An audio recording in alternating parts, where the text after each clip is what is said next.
kan thucha zir ho tur chu Thuhriltu bung ni chang thum atang hian ani dona Thuhriltu bung ni chang thum atangin van hnuai mihring fa te dam chung toy te man ral dan thaber ani lo mo ti in fin na zongin uaina in ti hlima nuam tol katum ta a fin na zongin uaina in ti hlima nuam tol katum ta a Pathian in thiang lim kan sia tak te kan zatan malmin som sakro se zanina hian khovel fin na zon zung chang kan zir dona Thuhriltu hi kan hriat angin Davida fapa Israel ropui tak lal Solomona Pathian ina fin na le hriat na nasa taka athuam Bible kan siar phei chuan amang reng reng hi anom ngai lova anuwa ponom le to lovang tia Bible ina soi hial khopa mi ropui ania ti chuan chu mi lal Solomona chu Pathian in nasa takin athuama tin ama po in fin na hinasa takin azonga fin na le hriat na konga hian than len tumin thei top a chuani Pathian thil pek adon ba ka khan nasa takin ti pun tumin a bei ve thungani tun lai khovel kan en chuan chu tiang chuanin khovel mi tam tak te bik takin thalai thang thar le zwal te chuan fin na lam kan zong na sa hriat na ti pun tumin tuna phei chuan internet te kan nei to a Google search engine kan neya search engine chi hrang te kan neya tin Wikipedia te a oma chu tiang chuanin encyclopedia ang chi te thil chi hrang a du apiang zo the nang chi te kan han nei chhota a he information technology na chak tak na ni generation a hian chhuana hianin hriat na po hian mihring hi kan thang chak em mai ni kum zabiliam ta kan thlir chuan mi thiam ten an chut dana chuanin hriat na hi kum zabi khat chungin a le tin a pung shin an ti ni 100% increase ani chu ma se tun sang bi thar kan her chhuah chuanin kum za chunga kan mason na kha nikhat lek chu soilo darkar in ma kan son to an ti ni chu tiang khop chon darkar tin hian kan hriat na hi apun bel tel an le tin apung bel trol mai ni chu tiang chuan in tinan computer ringot po in ta ila atira chuanin chaklote te processor chaklote te ten manga Celeron te ni ti chuanin Pentium 1 2 3 4 ania chumi nuwa chuanin Intel ringot kan in ponan processor enge tuna kan man te phei chu i3 i5 i7 an chhota fifth generation te lo ni chhota tin internet chakta na po 1G ni 2G ni 3 ni tuna 4 kan manga ma saram changkang tam taka chon 5G te an mang le to a chu tiang chuanin chaklama te information he an na sa takin tuna hian min deng pop mai ni chu kan en chuan khovel fin nei na sa takin tuna hian apung ani ti kan hria ni tin le khazir na lama te po na sa taka inti siak na te aronom chozel ta a chung konga te chuan tinan Elon Musk te chuan in Neuralink technology ten han mang chowa tu nai deuh te khanin voka chu Neuralink chip anda chu lo tling taka an enge an experiment an ensin na anon tar langani khovel mitmo khanaron pho langa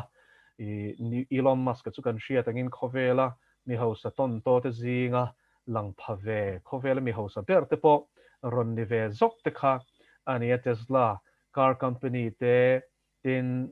enge company sang te ania product sang he ti chiwa kha khovela thuak thabel te zinga an ngai ania ti chuan he pa po hian Neuralink ti chu zui fia ta lok na ila thuaka hianin chip Neolisa. an phu manga ti chuanin chu thuak an phu ma chu thuaka enge Neuralink kan ti chu chip kha kan mihring luru atang khan tlem te kha an ti chuak anga tu ta chuanin chip an da anga chuan chip a chuanin wire tam ta khawm dona chu wire chu kan thuak a mun sang frontal lobe te right left lobe te chuanin medulla oblongata an ti te khatiang chi hrang a khan akalanga ti chuan chuta enge kan emotion te kan rilru kan man na te chi sang kan memory in store na te kang sang kha azuk access anga wire mang chuan chu wireless pon du chuanin enge internet te nen khan thun zom theya in chu ta chuanin chu mi mang chuanin trong te engang information po kha machine thua ka hian direct hianin ada lu ngal zung theilon ani chu he hard disk ka I thil kan download ang hianin entina tuna min French chong kha thiam mamo ta sela chu Neuralink chu a thua ka vuani chuanin I relo te a khana software kha download anga French chong khan chong zat theidon ani chu tiang ang chu tin thiam na information lama po thua ka khan ti khan thlun zung anga khatiang kha chuanin na sa takin mihring thuak pa ngai mang ai chuanin na tho ko nga te thiam na ko nga te po khanin enge an chak pik em don ani chu wangin mi na tira chon du lo ma sela an la du don tho ani heng te kan en chuanin bible la sakol sin chhe na ati te po kha ril ro chon ron lang wara eng sin chhe na nge ni don khang te kha mo chu wangin cloud system internet system a khanin mihring ril ru zong po thun zoma hi a thei to don ani na kina chuanin khatiang technology kha nakin ani lova tuna po hian rana chuan hlotling takin an mang chan to ni ti kha kan lo shadon nia ti chuanin heng zong fin na a chak lu to khi ni tam tak tan chuan enge mom zia le ti tu kho phian a chak to a ama chu chuanin na sa takin khovel hi a chok boy thei bok ani a chan chu heng fin ni hian chu Elon Musk bok chu soi le tai la hetianga ka kal zelatin nakina chuan artificial intelligence computer thuak nei ma nia ni enge thutlu na siam thei ma nia mihring ina rilru kan manga entina sipai ho point chu tiang artificial intelligence chu an mang chan to a mani lokpo khanin Israelin Hamas nena West Bank nena an border chuanin mihring nilovin mihring tel mi lo na call silai nei artificial intelligence computer thuak nei ina a khal hi an ven tir ani chu khalai ramri kha ti chuan chu chuanin enge mi hla om ni a hriat kha chu silai kha pai vek ta adu chuna kap the ni chu om zia chu computer thuak nei hne na khan thu nei na sang tak mihring nun na lak theilo chung changa pho thutluk na siam thei tur khanin enge thu nei nan hlan ti na ani chu hetiang hi Israel chu in mang lawa South Korea hian in Samsung siam chu tiang robot chu North Korea ne na an ramri veng him tur hianin ada bok ani ti kha lo shele bok tai la ti chuan chu tiang ang chu kong sang tu na hianin technology sang em to a movie kan en chinanga hi atak hian an mang chan to ani mo ti chuanin chung chu kan khovel chen lai mek alone ta a when ye hin kan share tur chu he fin na hi Daniel le khabu kan chia chuan na sa takin hun nga chuan pung don ani ti hi bible hianin asoi lok tlat me ni na sa takin pung don ti ya chu tu na hian na sa takin kum zabiliam ta chung ringot bok khan apunga ti chuan thla a te rocket te kan an kap chuak the to satellite te kan neya tuna phei chuanin Elon Musk ringot po chuanin van theng renga khianin satellite sing ni sang khat akap chuak to ni chu wangin amma in network a nation thei to ni chu tiang khop chuanin heng ho hian mi ho sa ho hianin enge an sum don na ti hlo tling tur hian ma hi an lo lana sa a chung satellite an ka te mang chuan leya enge an device sang te electric car asian chua Tesla asian chua te tin mobile technology te tin nakina chuan chu tuna kan sui Neuralink te po chu machine thuak ne na internet engkim thunzom na dana kha siam chua hi an tumani amaro chu ama ngei po chuanin chu tiang chu kan ti tak ani chuan AI hian in engkim chunga thu aron nei huna chuanin mihring hi kan lamang lawang ti hian sei theilo an ti ni tu nai chan chin tharil ru thong ve deuh mai in shelar vak lo mai theya billionaire pathum Jeff Bezos kan hrianga Amazon nei tu pa ni a chuan Tesla nei tu Elon Musk le mi pakhat dang ming ka hre che to lawa chung billionaire pathum te chuanin nge space travel ang hi tuna hianin at taka nei mo an tum to ani chu thok masaber ni khan tuma an ma ni NASA te nen Elon Musk te page chuan in nan thoka ti chuan in an tho theina te po o Richard Branson ka lo me o Richard Branson kan the hil loka Richard Branson te an ta ti chuan chung pathum te chuan tu na hian space travel hi mana hi sci-fi movie kan ena so kan share chinanga kha tu na chuan ataka chan tir hi an tum ani ti kha chanchin thar kan en chuan kan lo shata a ti chuan van theng renga khian thlo thei mai pon ni lovin I mi chen khaten an soidan phei chuanin he AI na khovel aron lua lan huna chuanin dan thei ani don to lovani ani na chan chu hei kan hrianga Terminator film kha kan en to nga tro Arnold Schwarzenegger chan na kha kha film a khan eng thil nge lo thleng kan ti chuanin kha film a khanin computer thuak nei khan eng kim mai kha thunu na ni chu tin chu computer thuak nei chu AI an ti chu lo ne ta a machine ni si lo ma selangin eng kim zir thei ma nin zir thei in develop thei khan ta tin nge machine tong ang mai tong thei o phoi te emotion zong ne na ti thei khan ta chu chu kan soi peng le lokanga Google CEO khanin vai khat chu arun demonstrate a I mi pakhat khanin entina computer thuak nei chu po chu weak AI an tia artificial intelligence chak vak lo ni chu chumi chuanin mi pakhat ai o khanin phone kal tlangin lumme appointment kha siam sakani chu ta chuanin lumme tu te dor chu avakol sakta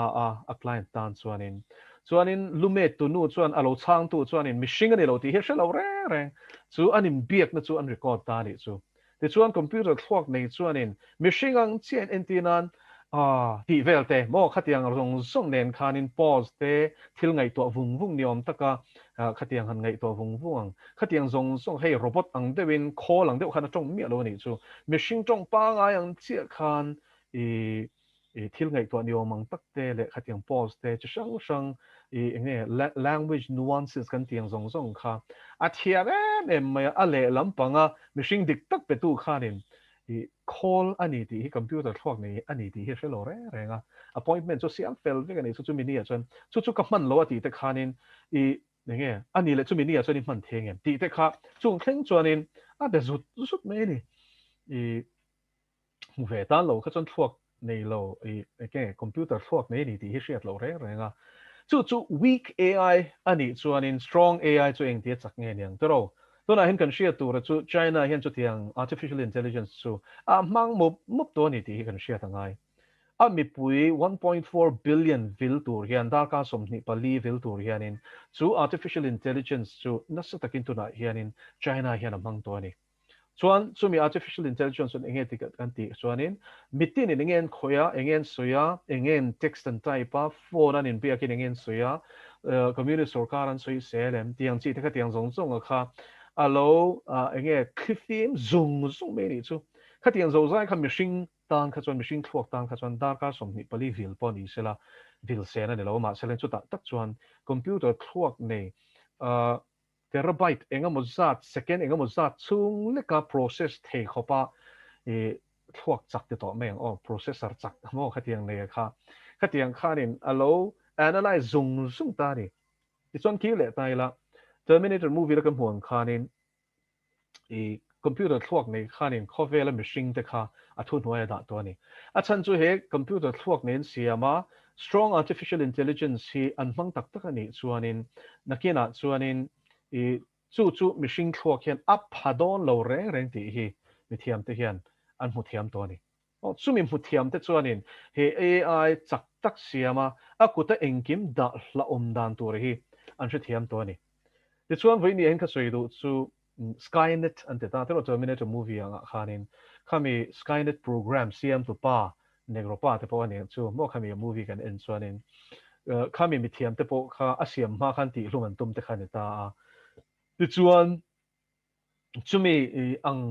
siam chuak tu na po hian in anom to ni ti kha kan soi lok do ni chu America khwanin an armed forces an army te engkim mai an nukes an nuclear weapons thleng tunge ka turing tika ka tur nge ti zong hi strong artificial intelligence kuta da hi an tum to ni tuna hian Skynet kan huang kha America khoan in siam chan to ti hi kan lo shadon nia nakin na I chip chel zo ken himi chungchang ka zel hona hi chu laron phor tu la khanin kan khek lokanga ama chu khatiang thiam na kha om to ni ti hi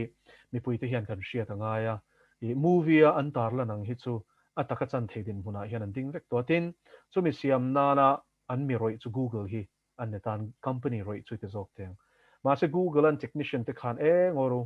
chu tiang kan thiam na hi mi pui tha mang theina a chan chu nuclear weapon a kha an artificial intelligence siam khanin a thunun don ani chuanin ka kharel ta thut sela mo mi hringin an thunun thei don to lo shim shimani chu mo an phur don sia kha khan ngai ngam lova I ke ni chuan kan te thei lo an tia an thiam na chuan tlen reng ma selangin conscience kan tiang chu mo chere thasiat na wang khanin an chun zom sak du ta lova chuan Microsoft in lom takin Google in an tho zo lo kha an chun zom saka an siam sak to ni ti kha kan lo shadon nia với ni hiện cái suy đủ chu có vẻ là hiện fin nó rất là cái phong mà sẽ bùi na ta mình đó Thuhriltu bung khát trang top lampang kan zir trung khan in chu fiat takin kan zir tho na chungin với ni hiện kidang in chu lai chu suy lệ ta ila hela hianin lal Solomon an fin na chu ka zong ati khanin có vẻ fin ni chu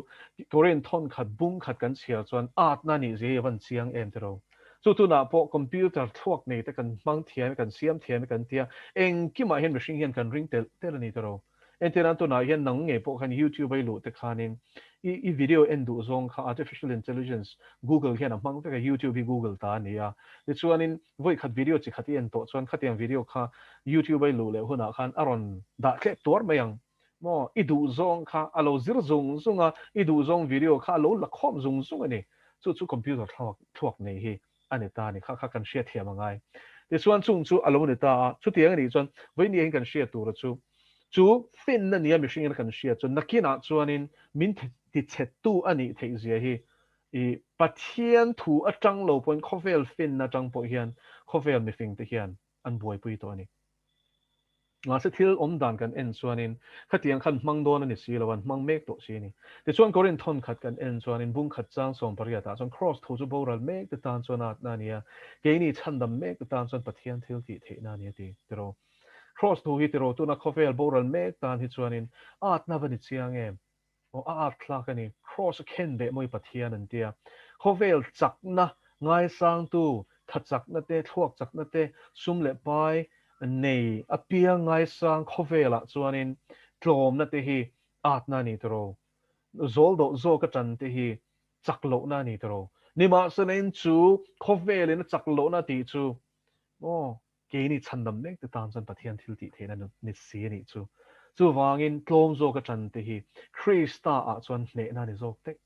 lali sho pona tlom na mangin setana ne de lalpa chu fakenom ro se setana khan lalpa mi zia le athil tu ma va han man lo chia em tro ani chuan tharumin phiar na mangin dot mangin azirti zuda iskariota ko chunga lutin lali sho phattira huat na khatlu tu khamo lali sho fin na kha chel lo re voini hen ka soi du chu nang mani o mai khovela o mai hen ro pui zok fin na ro pui zok shit na ro pui zok thiam na ro pui zok lel pa chu fakerom ro se khovel fin na hi ot reng su khovel fin na hi da sang zok reng su nie that na chin chu ni ma se tu na kan sui ta kang khan te ro chu fin na chuan ama boral na nge hi tu na hian a siam chok me ka ni chu fin na ni thei don em mi go na te win ni hian ngun takin thirang o mel ma pas se ta na bolin khovel mi thiam kan ti thei tu na hian an om me ka ni until ti zong sui don ni lang chuan atam lutuk mo hadron collider an ti te chu tu na hian in Switzerland le France ramribula khuan a oma chuta chuanin nuclear physicist ten tu na hian nasa takin I chu call mang chuanin tu na hianin I enge dimension dang po the na da na hi siam chuan tu mani nasa takin chu an be me ka ni chu mi mang chuan enge tien tum mo tharau khovela mi kha kan khovela ron lu tur khan kong hon sakan tum mek I science ming chu pu ma selangin kha institute an hondona an opening ceremony te kha mo I ram huai top mai ni mo lo clear ve ni chuan chu tian chuan tu na hianin chu CERN mo CERN an te ta a I chu mun pu ya chu tu na hianin scientist ho khovela nghe nuclear physicist turu ber per te tu na chuan chu hmun na chuan an thok me ka ni tin mak em mai chu sơn hmun chu scientific research center ni om tak si hi i nghe nataraja lem andani chu nataraja chu in thiam lo me thema ro chu nataraja chu hei shiva anti hindu pathian hi ania chu mi lam lai chu ni nataraja chu shiva lam chi khatan ta tin shiva kan shia tur chu hindu trinity a chuanin an god of destruction anti mo bo ral na thlen tu pathian ani chu shiva chu tuna hianin allima kha mo achan chu khatia nataraja chu khatia nga alam khanin khov nge cosmos khovel mai pon lovin universe ti boral tur alam ani chu vain chu mi chiat na thlen tu chu ni tatin bible a hian ani le chu chu kan muem mo thupuan bung kwa khalo chia ro mo abaddon atini apollyon ante boka ti boral tu atini chu mo chu mi chu release in ala om don leilo ta changin nakina chon ram samak tak tak mishing mel nei si khawang ni si mo mi chuk theina nei bok si ang te kha chua in an lom don heng zong zong khoi changin nge khulai sir na khon chu chu a hlotlin theina turin tuna hian an be me so khovel fin nei chuan mishing te chunga pathian ro rel chi kha thlen don ani chu heng zong zong hi mel ma pa malak na ni so in vein nia hian pathian fin na nge I access a khovel setana fin na chulai takatsu ngun takin ngai thwa chinang che diklo taka fin na khovel na vo hi chumi bum chuan yom lawang ring tu te chu vein nia hian pathian atanga chuak fin na chu tiri na thiang lema in rem adwa ra thatin reng in a khat atini chu pathian atanga chuak fin na chuan kele nang hi kan kha ngai tlat ro chu fin na chu enge lalpa ti hi fin na bul chu ni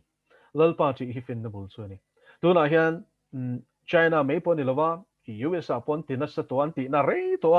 tun na ya media hian an cover ve so an cover to ni chuanin an kal thui fiu to ni ti kha kan lo she don nia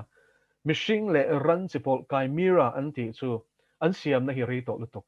mo chu chu super soldier an tiang hi siam chuan tum na ani tin I tun nai deuh khanin China chuanin na sipai te chu PLA People's Liberation Army an ti chu chumia sipai te chu genetically a modify tur thu kha apuang pap mai ni kha no mishing chak zok I ha thailo thu oi bok si an du du a sipai tin nun rong bok mo nun na lak poi salo anga siam hi tuna hianin genetical modification mang khanin siam an tum me kani chu vain an technology an fin na man hi arab thak lom em mai ni chu ta tak chuan Korean thon khat bung khat chang song pariat thla kha kan sia chuanin mi fing fin chu khoya nge rim shiat na chu khoya nge tin lal pan sui ni khatro khofel fin na mi fing fin na chu at na ni ti lal pan shiat ti lovem mi ati ni chu chu ni vein ni hian tero at na ni chiang lut tukani tu na hian in khofel chon na sat takin I len tin mel ma pa hian ama fin na le thiam na zong zong mangin pathian hun ruat te hi ti il dang lam tu min na sat takin a be ni dania la soyang khanin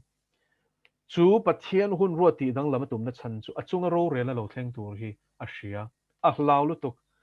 gadarin ram huai pai pathian in ala li su krista na chuak tur thu pe khani tian ti kha hun tia ma min ngai sa turin ron ka lem mi an ti ni lali su ni na khan hrit siang lu tuk an chunga ro rel tu turan siam tu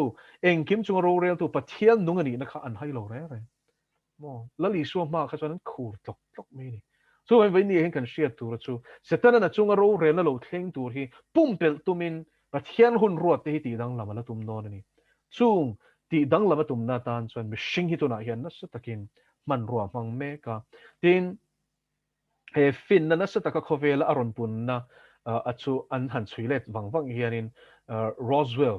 1947 sang khat chakwa somli pasaria enge alien spacecraft Roswell muna aron crash khan mi nuwa khan ania tin chutan soidana chuanin tam tak chuan hi conspiracy theory te pon tianga ma se a fin fian na sa takomani area 51 ten shianga tle ma helam pang chut deuh chuanin I man deuh khanin mi puin kan lu don kan tongpong lu don ten tia a teuh hian an hnai lo mo sipain an veng tha a I ral thuam fam kim nen an veng ani solai mun so inga tingen ven that a chan chu US sarkar hian arukin aliens an ti chu ram huai thla ho is lai pakhata khan ka sei to kha mishing le vantir ko in kha so pol mo khami in pol atanga ron piang mishing dik tak ni silo van tir ko ni box silo khang ho kha alien zan ti te chun ta chung ho te nen chon an thok ho wa chung chuan in forbidden technology kan ti hi na sa taken an pe ni ni danga ka soi du ngai lo zani na hin soi chu la chu chu enako bu ania biblical canon kan ti chuan in hele khabu hi tel lo tin enako bu hi che thum a oma amaro chu arin tlak per chu ethiopic enak anti hi ni ethiopia khan a copy khan muwa te chuan bible a enoka enge enoka den chena aming po hi phuani abu hi te chuan hele khabu hi kan en chuan in greek tonga zia kha an ron translate ta english te pona copy hi le tur om ta chu ta chuan in ni hormone tlanga vantir ko zani rual run suk te khanin mishing te kha forbidden technology mo pathian ina fin na pe ka phal mi lo kha an zil ti ta ni ral thuam siam ten zil ti ra herbs te an zil ti ra tin khang lai khan e mishing le vantir ko thla pot ne filim kan ti ho chok ni lovin ran chi sang in thla pot te mo hybridization an kan tiang chi te kha an ron be ni chu tun huna kan en chuan kha che khatuna hian khowela mi thiam in ti te hian na sa taken an ti ni ma se chu lai kan soi le du chu tuna hian ni tomato chi om ta a tuan thil chi dang alo om ta a thea te po chi sang sang om ta an chi yang chewin lalpan genesis kan chiar chuan in om turin a ruat ani chi in pol hi pathian du dan ani lo tin kor ha ka te po kan mu kha te ro e chi ni in pol khalal pan ha ka phal lo na chu cho pol hi lal pan du lo ani chu ni kan pathian hi thiang le mani ma seleng chu cho pol na chu mel ma pa tha thoni pathian ina a phal lo ti lui hi setan na tho chu ni mai ti chuan in chu mi hybridization chu tu na hin na sa takin kal cho me ka kan shet mai tan kan sei du chu hey broiler ar kan ti te hi ti pathian siam ani lo chu hetiang lampanga azir thuk mi te point chiang takin an sia hei hi chu mishing ina kan ei thei turata na genetically modified ani mo chu wangin an a genes a khan khoi dang lam to ni chu r zo r kan ti hi a shi sel ber chu kan lo shadon ni white meat ang zong po shi sel nan sei hianin chu zo r tik takhini ma selangin broiler r te chu enga tinge i bp sang te zun thum te kan tam kan shi thiam them te khan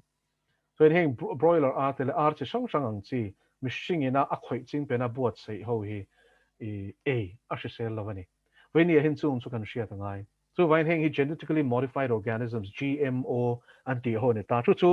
ran chi khat chau kha soya ma se kha lo po kha i chi sang hi an khoi ching pen sa to lu to khi enge a boi thak to zo kan ma ro chu lal pan he na lon thu se kan lan chuanin lal pan ti thiang them vek thei ti kha ka soi tel du a chu tiang bokin kan thlai ei te kan bu ei te khoi ching pen lo ram hi an nei mang to lo ni kan mi thiam ti te hian chu wangin chung thiam na mang chuanin kan hrisel nei khoi poi hian to na hian om me ka ni chu he hin kan hria tangai i hetiang lampanga veng va ho chuan africa hian an soya chamat la ni eng ram ber nge ka hre to lo ta chuan gmo usa chang hian in an va phur pheya nei tan khanin genetically modified organism om je chu khatiang gene level la ti dang lam to cho khape kan to mani an khoi do lo ra ran ti ni sa zu po hianin khatia genetically modified alu ten da ta he an shek real drama ni chu kar khat chung khan chuan kar khat chung ei tur pek mi lo chu sa zu ho real dram dan to chu kan hre thiam me chuan organic alu pa ngai an da gmo alu an da boka chuanin gmo alu hi chumo an ei do lo ra ran khoi do lo ra chuanin an nuwa ei tur om ta thlot lo ti nuwa khanin an khoi chok tin khatiang ei ho kha chu an ri na zat ve te na tlaniama chuan cancer ten veya i an now ten chiat ani chu sa zu chung chu thleng chu vain heng gmo ina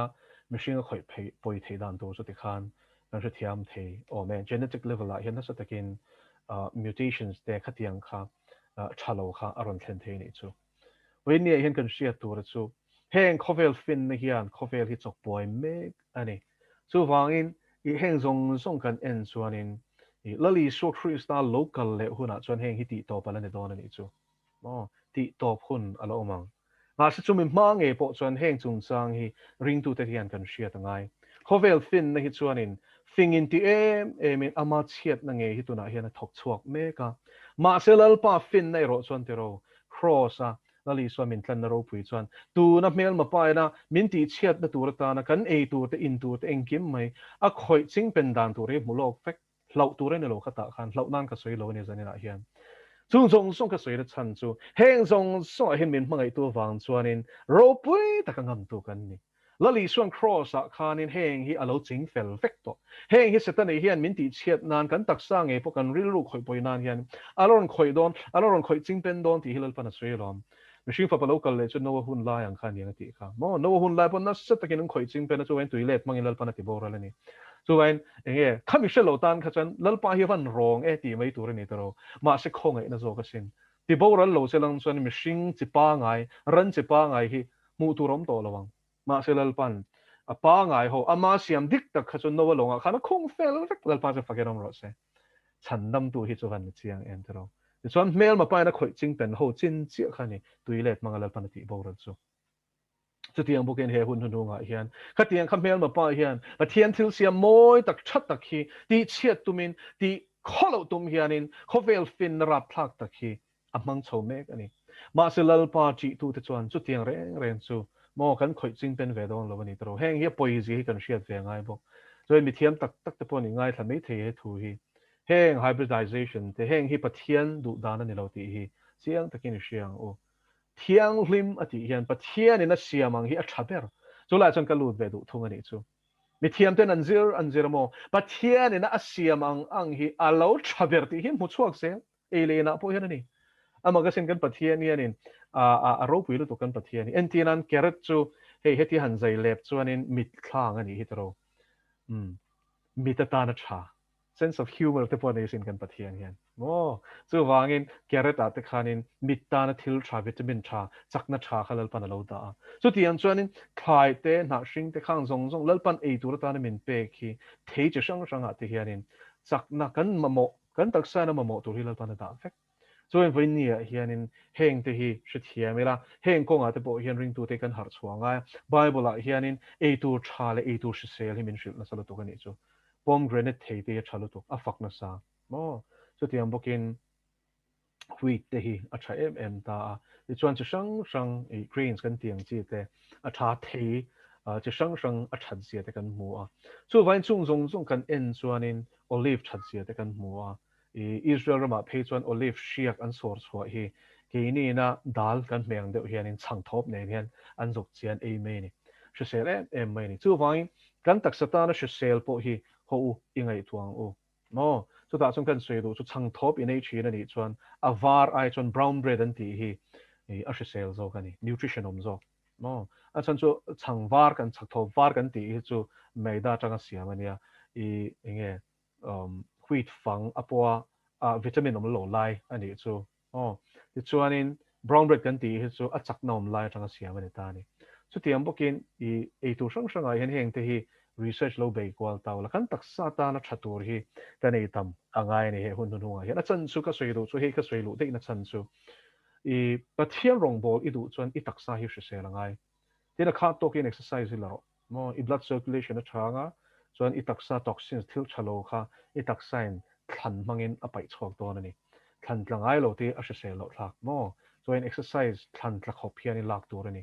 tin exercise ti khan he ta ri choi lam kha kher kha ka soi lowa ke kal te in chung dunga te po varanda te po tuna then lockdown te nia khatian te khan be na saru a chan chu he tak sa nge po hi kan da shi se lo chuan tharau ringo tin rong kan bol thei tlat si lo ni tro chu vain vain ni hian kan tak sa nge hilal pa tan kan von that angai shi sel tak kan von angai a heng processed foods an ti packaged foods mo khatiang chi te yy ang chi te heng te hi thalovania a ol sam lu tuk ma selangina shi sel lo heng te kan shia tangai mo khang kha tam su ti lo top phe chuanin a thalu tuk thalei lei chung chu anita processed food reng te entinan biscuit anga po khatia biscuit a shi sel te chu nutri choice an tiang chi mo fiber tamang chi te chuanin marian tiang chi te heng ho hi a shi sel ta enge a chunga cream om ka chuan a tuima seleng shi sel shan lo tin thingpui te po hi bong hnu te chu a shanin a tha a thingpui sen po ya ma chuan a shi sel to cho pol chi hian pu me na ngei lo chu mi thiam ni ngai lo wa a in tam ber te zinga mi thin kan nia that lo je he takin ka to a chu na chuan green tea ringot ka in to ni green tea chuan antioxidant so ma ni chu heng tinga tinga zani na lal pam bin soi ti ka se thiam bik lo ma se kan ma mo heng hi mo chu vain thing pui pothum chu enge om thei ni na ril lu hi mi zo heng kan nei tlat me ni ka la she treng chu oi khat chu lung le lama chuan ka zina chuanin tlema eng lo dewa khanin ka chung te khan omani ta chuanin thingpui sen hang ka lamani chu ho hian ti lut tuka a re thei thlak hian ti ni se thiam lut tuka mi zo ril ru tur kha chu e chini nei lo bong nu te pol tur nei lo chawin in tura haran da de ulsa ni ma selangin a se selani heng te hi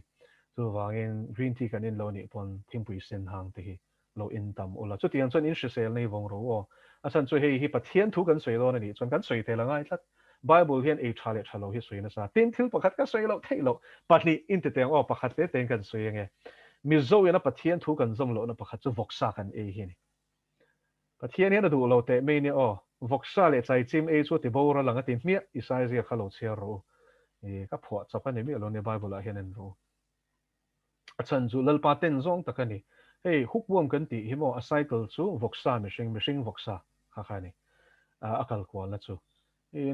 atenom na claim te kan soi lo ka nge oi khat chu nu pakhat hian in ti pal hian ati loi pon ni lawa voksa du em thawania voksa du lutok hian in ti pal thil thu a khanin a voksa siam tura khan chini kha a chhum to kha ta chuanin chini kha lo thak palani chuanin chini thak pal kha alo hre si lawa lung ta nuai mai ni chu ten khop mai vok sai hre sel lo aniang atia bazara vakal le ta chuanin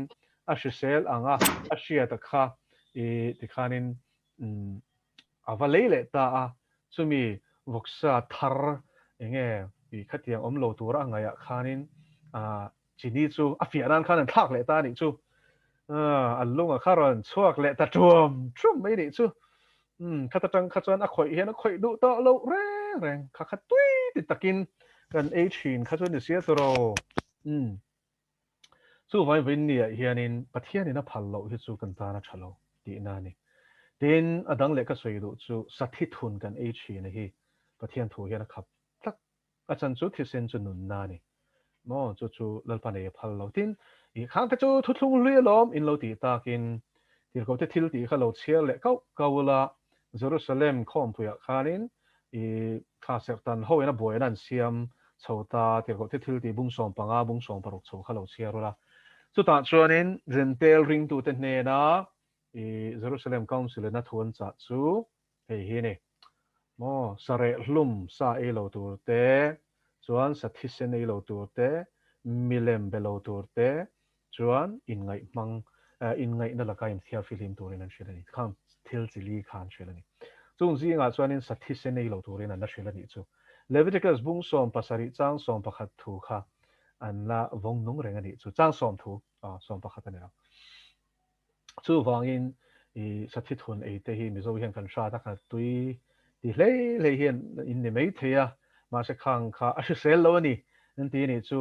ni kha bur so in ka shil lo cheu ma selangin lalpa ta na fit idu chuanin a phal lo hi chu lo da thave mi ro